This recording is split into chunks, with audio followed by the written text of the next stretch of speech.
It's really, really funny sometimes going from one episode to the next, because we literally went from, like, Pearl trying to get over her lesbian love of her life and having to deal with just so much shit and having to face it all head on in song form. And then we go into, Peridot is too short to go on the amusement park ride. Like, it's the tone's a little different, is what I'm trying to say. It's definitely a tone shift until suddenly we get intense emotions and world building towards the end. Yeah, intense might be a little bit of an overstatement. I might have just been having intense emotions over the world building. Yeah. So anyway, this is Too Short to Ride, which is another episode where I'm confused at how much more notes I have compared to other episodes. I actually have quite a lot of notes on this, although a lot of them are like a running chronicle of how cute Peridot is at any given moment. Yeah, fair enough. Like, I mean, you heard me talk about the Zeta Project. You know how much I love just, like, characters getting in who aren't used to common human things and fun things getting introduced to them by people who love them. Yeah. And not understanding, but being game for finding out. It's so cute. Yeah. So in this episode, it starts with Steven giving Peridot a tablet as a replacement for some of her old tech. But, I wrote here, but more importantly, question mark, they go with Amethyst to Funland to have some, fun. It's a very lighter episode in that regard, and Amethyst and Steven use their powers to be tall enough to go on the rides and to help cheat on the ring toss, and cute stuff like that. But eventually, Peridot reveals that she can't shapeshift at all. They try to help Peridot, but nothing seems to work. And Amethyst tries her best to tell Peridot that they like her, despite that, and it doesn't really matter that much. But she's so stuck being, like, preoccupied and angry while on her tablet that she can't even respond to that. So Amethyst tries to get the tablet away from her and throws in the ocean, but Peridot ends up stopping it and discovers that she has the power to control metal objects, which I thought they said mental objects at first. So did I. I thought it was like telekinesis or something. Yeah. Oh, okay, she's Magneto. so she went from Professor X to Magneto. Huh. Fair enough. So she uses that to cheat the ring toss, and that's the episode. That's the episode. And it's all so cute. Yes. I mean, it starts off the cute when Steven gives Peridot a present and then pops the bow in her hair. Like, oh. Yeah. Yep. It is kind of interesting that the most, used to be the most consistent villain of the series has turned into the most adorable character. Yep, I love it. I love that kind of thing. And yeah. She's so excited about getting the tablet because she misses her tech, even if she's like, the World Wide Web. I used to have the universe at my fingertips. But then, for, like, her first exposure to cat videos is, why was this documented? And then 5 minutes later, she's like, yeah, it's so cute. Yeah. Everyone loves cat videos. Everyone. Before the episode even started, I was already thinking of things like, they always sing about that they'll always save the day, but that only seems to occasionally actually be relevant to the series. Like, most of the time they do things other than save the day. Not a lot of day needing saved here. Yeah. I mean, to be honest, the day hasn't needed, with the exception of the cluster, the day hasn't needed to be saved much since the end of Season 1, basically. Yeah, pretty much. Not complaining when they just get to hang around for the day and get Twitter for Peridot. They actually signed her up for Twitter. Oh, God. And the joke about confusing the characters for meaning people instead of letters continues to entertain me. In every form that joke ever appears in anything, I love it. Yeah. My other thought before I even started the episode is I wonder how they'll somehow turn this silly plot about Steven, whoever, being too short for a carnival ride into some deep insight into someone's thoughts. I'm unsure if I'm joking anymore.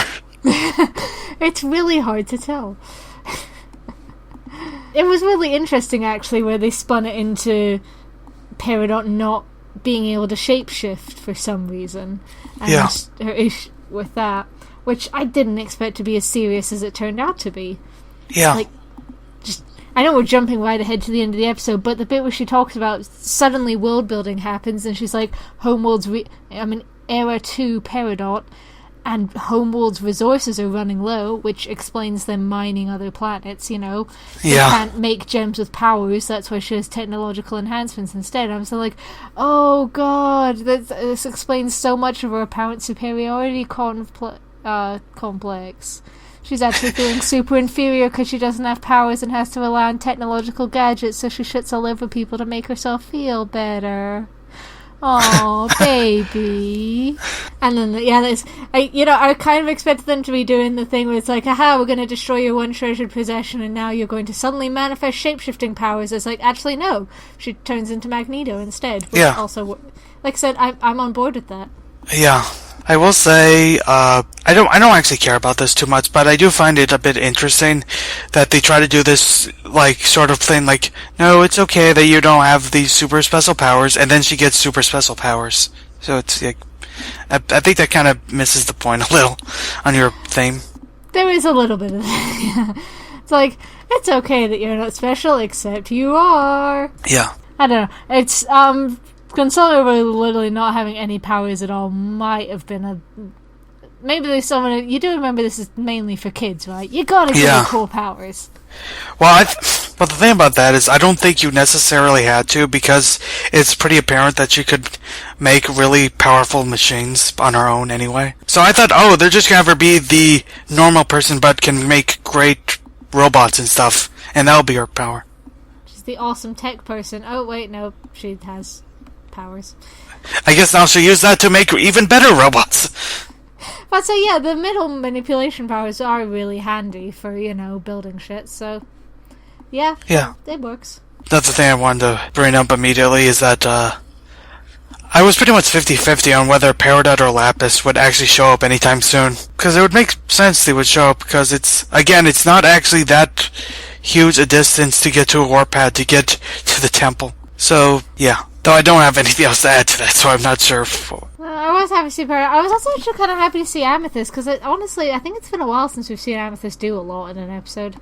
Yeah, she usually seems like the least important of the main characters. Yeah, it's mostly because her backstory is very different. It's not really much to do with Homeworld.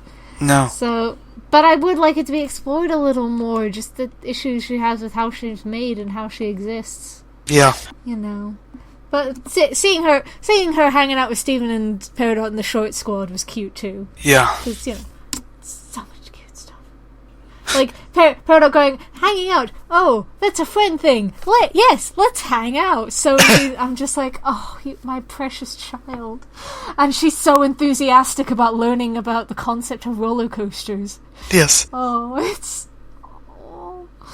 Oh yeah, one thing I actually saw pointed out that I didn't think of that is actually really interesting is that whenever Steven corrects Peridot on something, he always specifies, like, when she's like, oh, you got me a rectangle, and then he's like, and a tablet.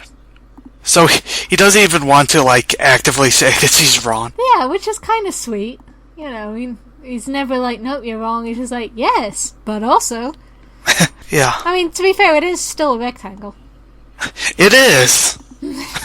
Though speaking of which, I was mildly disappointed when Peridot stopped calling Steven the Steven. So with that in mind, I hope that she always ends up saying, wow, thanks, when receiving gifts for the rest of eternity. Just sounding so unenthusiastic. He's like, wow, thanks. I also liked Mr. Smiley in this because he was pretty funny when he said, do you kids want another lifetime ban? Yes.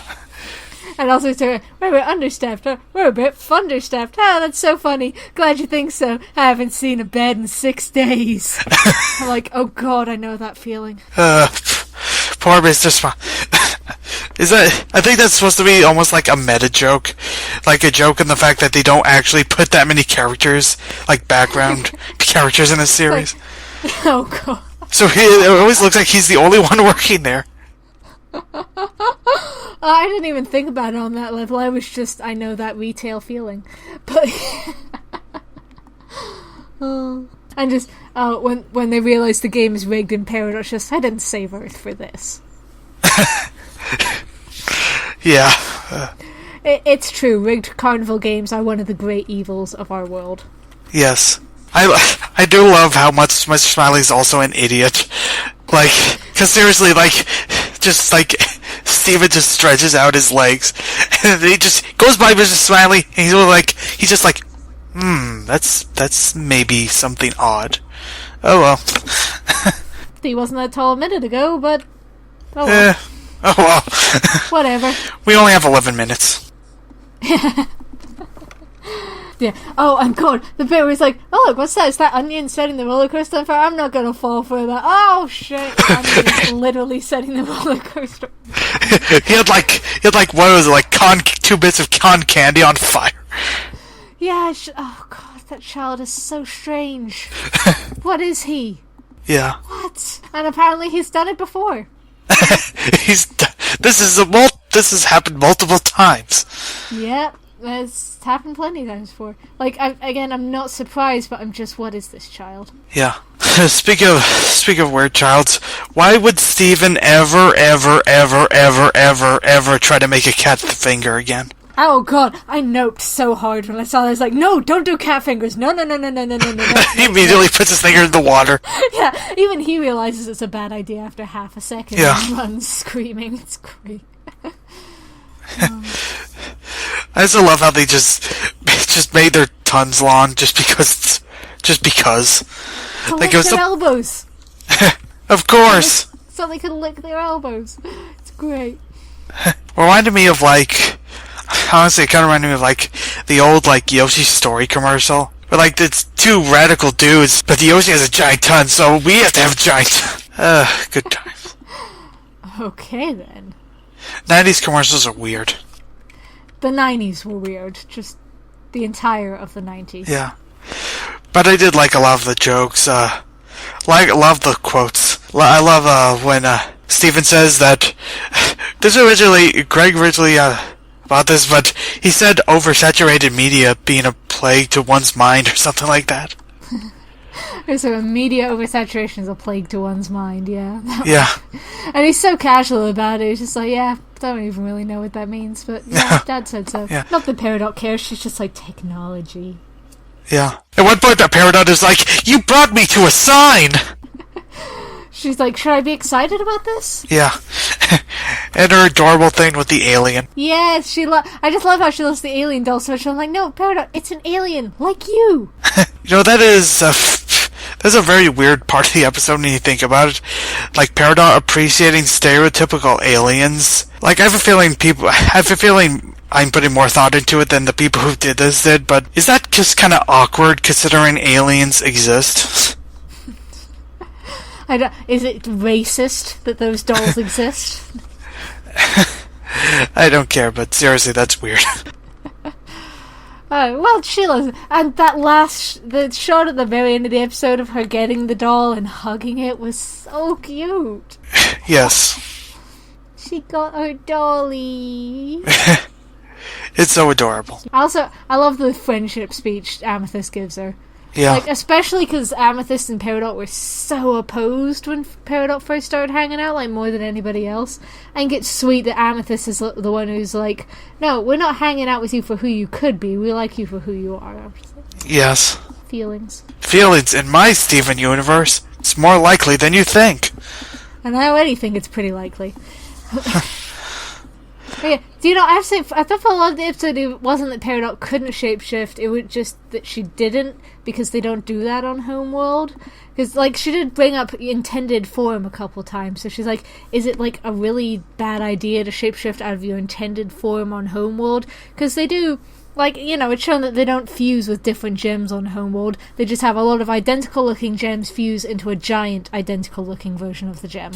Yes. So at first I thought it was just that she couldn't get past the mental bubble. It's like, no, she literally can't do it because Homeworld is making, I don't want to say inferior because that's horrible to Peridot, but they're making gems on a different level from what they used to, and they feel inferior. I'm like, oh. Yeah, it's very like that world building. Yeah. All in an episode about trying to get on a roller coaster. Yeah. Oh. Like this, it is really weird because this is the type of episode that like Nickelodeon would just sneeze out with no thought in like every one of their shows. But they're like, no, we're still gonna make this Steven Universe-y. Yeah, it's like, it's still really cute and funny and world building, and I love it. The whole episode made me so happy. Yeah. Though if we do something like a bowling episode or something, then I'll know we'll be getting too cliched. Who bowls anymore? Well, that too. Steven Universe exit, there'd probably be an episode where they try to go to bowling alley, but all the bowling alleys are just closed forever. And then like, well, can't do that. That would actually be pretty sad. Yeah.